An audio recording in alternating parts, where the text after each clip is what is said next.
नमस्कार दोस्तों, मैं हूं पराग और स्वागत करता हूं अपने चैनल पैरा ट्रेड में। दोस्तों, आज हम लोग डिस्कस करते हैं कि स्प्रिंग क्या होती है और स्प्रिंग को हम लोग किस तरह से ट्रेड कर सकते हैं। हालांकि स्प्रिंग हम लोग पहले के जो वीएसए सीरीज़ है उसमें हम लोग डिस्कस कर चुके हैं स्प्रिंग के बारे में।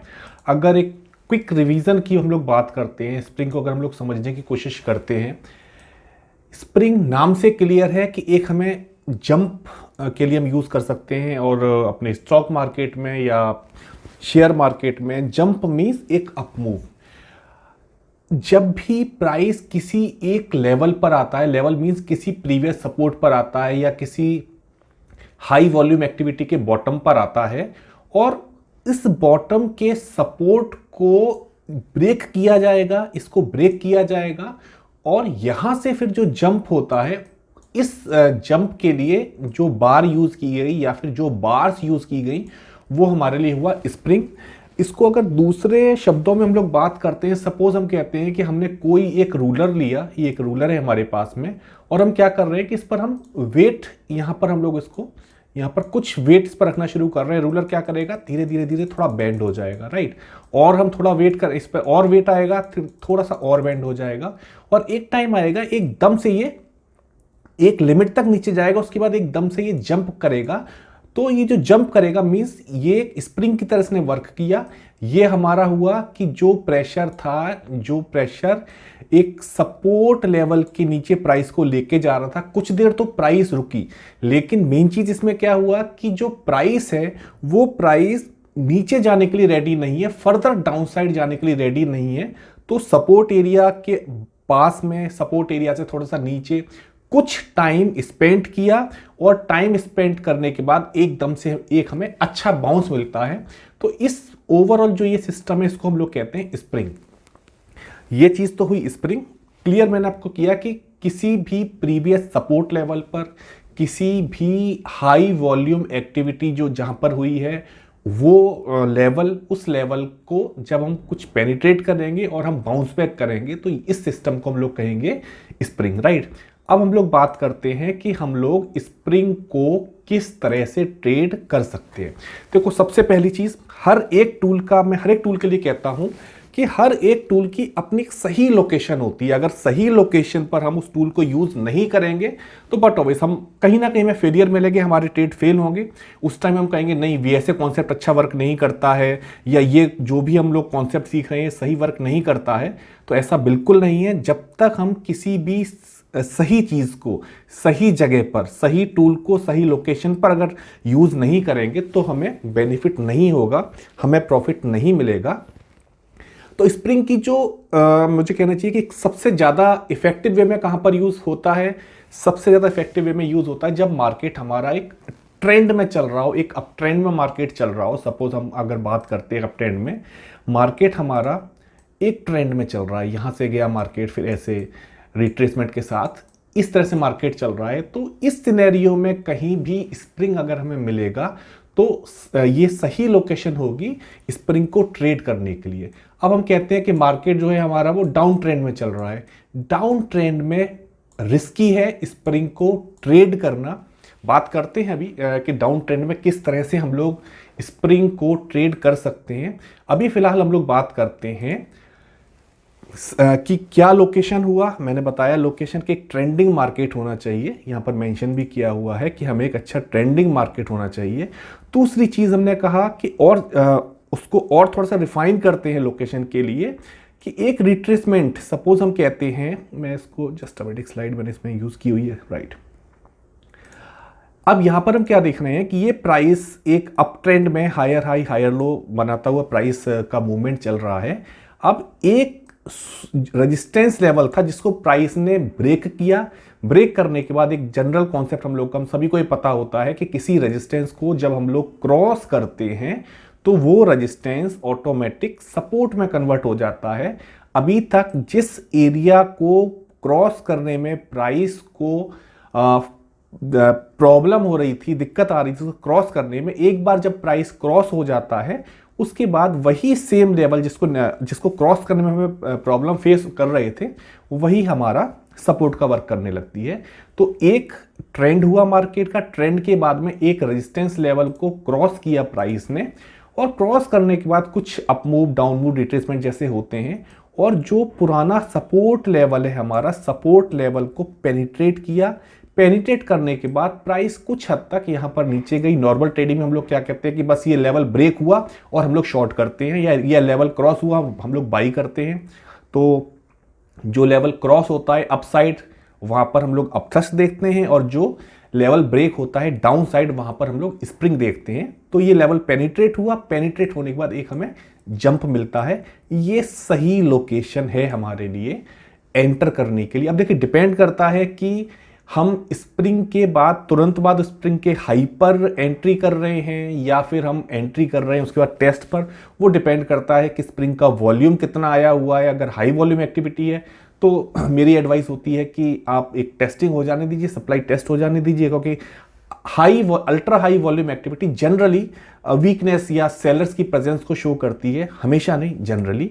तो बेटर एक बार टेस्ट कर लीजिए कि क्या वो जो एकदम से ये वॉल्यूम आया है, या मैं कहूँ कि अल्ट्रा हाई वॉल्यूम या हाई वॉल्यूम आया है, ये सेलर्स का है या बायर्स का है। तो उसको आप सिंपल वे में टेस्टिंग का वेट करो और उसके बाद आप ले सकते हो। और अगर ये पेनिट्रेशन बहुत छोटा पेनिट्रेशन है, एक एग्रेसिवनेस हमें अगर बायर की दिखाई दे रही है, तो हम सेम बार के ऊपर भी बाई कर सकते हैं। तो ये हुई हमारी लोकेशन जहां पर हम ट्रेड ले सकते हैं। सेकंड क्वेश्चन ये आता है कि क्या स्प्रिंग हमेशा हमें प्रॉफिटेबल ट्रेड देगी? तो ऐसा कोई भी टूल नहीं है जो हमें हमेशा एक प्रॉफिटेबल ट्रेड दे। स्प्रिंग फेल भी होती है। स्प्रिंग फेल होती हैं तो उसको एक होता है ना कि हम क्या एक आइडिया लगा सकते हैं कि क्या हमें मूवमेंट मिल रहा है या क्या हमें इस ट्रेड से बाहर निकल जाना है, अपनी ट्रेड को बुक कर लेना है। देखिए, अगर इन केस ऐसा होता है, सपोज अभी हमने कहा ये हमारा एक लेवल था, ये लेवल इवन यहां से अगर मैं इसको ड्रॉ करता हूं ज़्यादा बेटर रहेगा।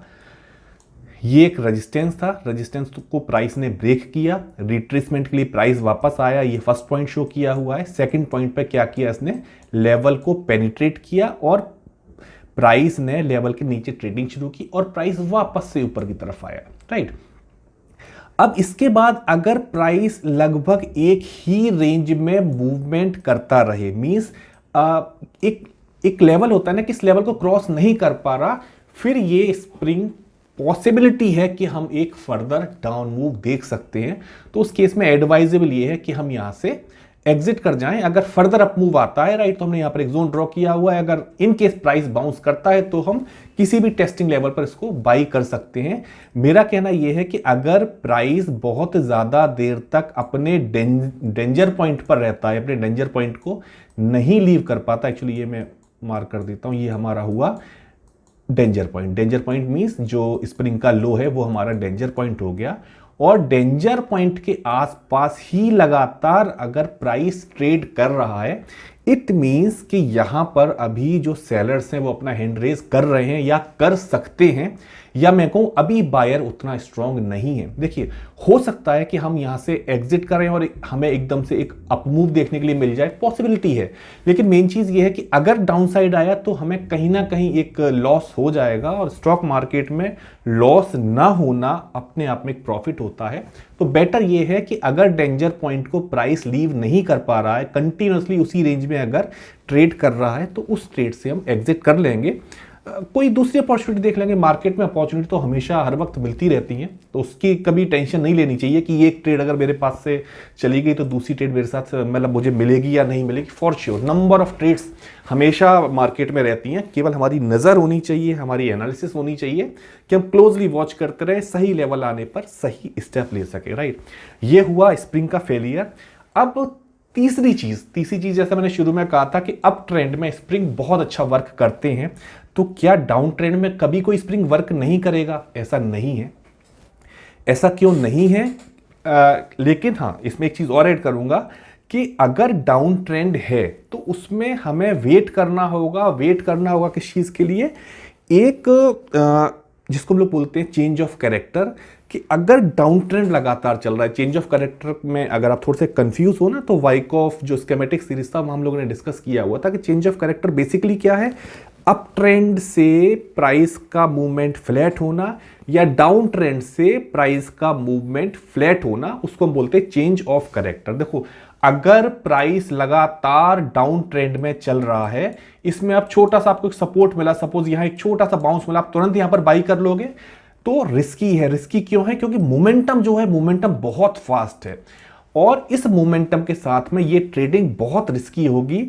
हमेशा मतलब कोशिश हमें क्या करनी चाहिए कि ट्रेंड के हम लोग साथ चलते रहें। अब यहां जैसे एक चैनल ड्रॉ किया हुआ है, चैनल ड्रॉ में क्या है कि हमें पता है कि राइट ओके, यहां से प्राइस नेक्स्ट ये हमारी हो गई डिमांड लाइन और हमारा टॉप पोर्शन हुआ सप्लाई लाइन। डिमांड लाइन पर आकर हमें एक डिमांड मिली, प्राइस ने एक अप मूव लिया और यहां से फिर दोबारा से एक डाउन मूव मिला। लेकिन ओवरऑल जो ट्रेंड है हमारा, ओवरऑल ट्रेंड हमारा अभी भी नेगेटिव है, राइट।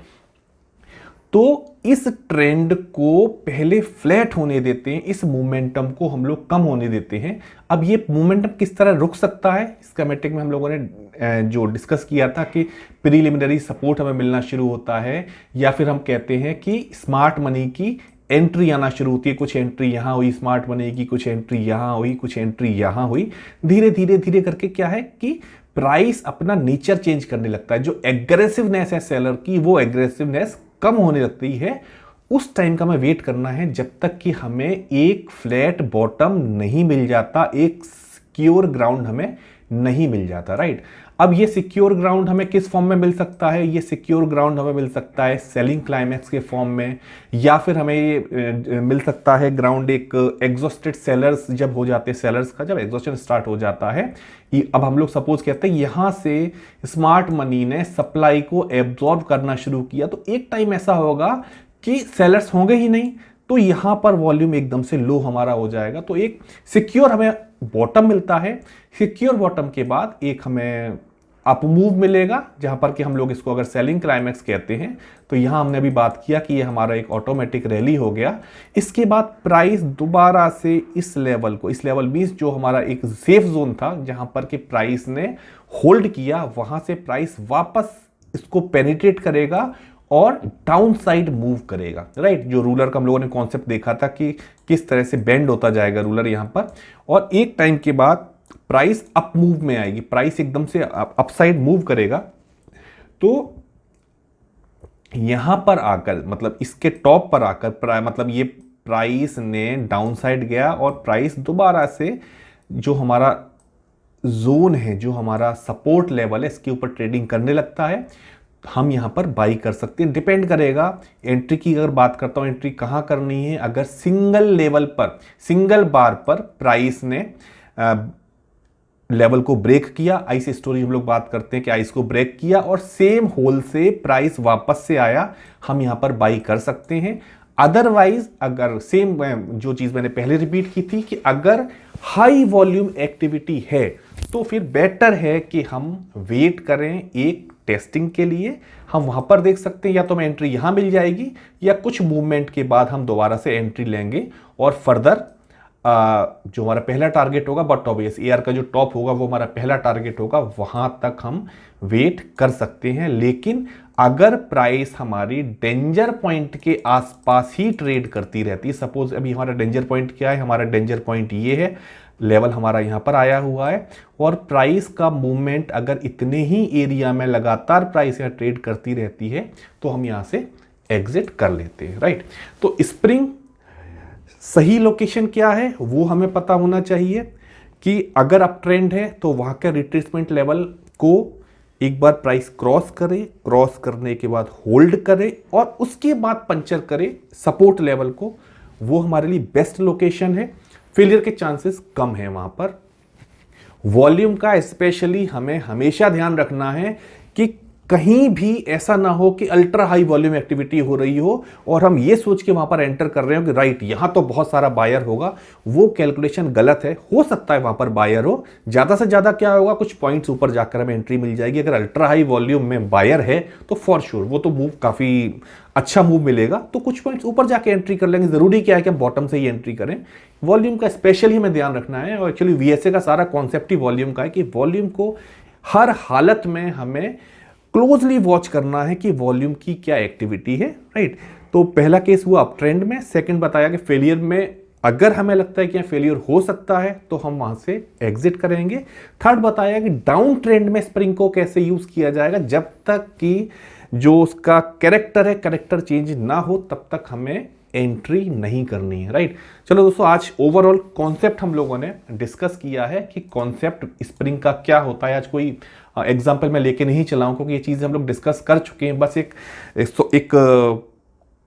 मतलब एक कॉन्क्रीट बेस पर इसको डिस्कस किया है कि स्प्रिंग क्या है और इसको कैसे ट्रेड कर सकते हैं। चलो दोस्तों, आज के वीडियो के लिए इतना ही। वीडियो देखने के लिए बहुत बहुत धन्यवाद। Thank you very much.